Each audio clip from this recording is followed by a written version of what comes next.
আর বালের এই সংসার করতে ইচ্ছে হয় না, বালের সংসারের জ্বালায় মনে হচ্ছে কোনদিন বেড়া গলায় দড়িতে মরতে হবে। কেন রে বানা, কি হলো তোর আবার? সংসার করতে ইচ্ছে হচ্ছে না কেন? আর বানা বলিস না, সকাল হলেই বানা বাড়লেই ছাড়লেই ডাললেই তেললেই গুড় নেই, এই নেই সেই নেই বানা লেগেই রয়েছে। বালের সংসার বানা প্রতিদিন সকালবেলা ধনের ভোর এই এক ঘ্যাল খেজানি এক ঘ্যাল খেজানি। ও আচ্ছা তাই বল। আর বানা বলিস না, জীবনে মানে শান্তি নেই বাড়া। কি করি বলতো? কি আর করবি, চ তাহলে একটু ঘুরে আসি, চ মদ খেয়ে আসি। হ্যাঁ কি বলছিস, খাবি তুই? খাবি?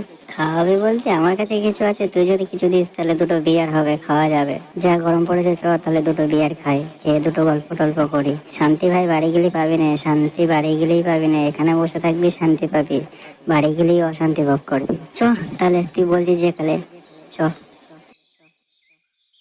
কি জানি ওরা তো ভাতাটা গেল, বাজারের ব্যাগটা দিয়ে ধরিয়ে দিলাম, তা গেল, তার এখনো বাড়ি ফেরা মানাচ্ছে না। কি জানি কোথায় কি কার মানাচ্ছে নাকি। আর এইসব মুখ পোড়াদের নিয়ে কি সংসার ধর্ম হয় নাকি সংসারের উন্নতি হয়? হ্যাঁ, এরা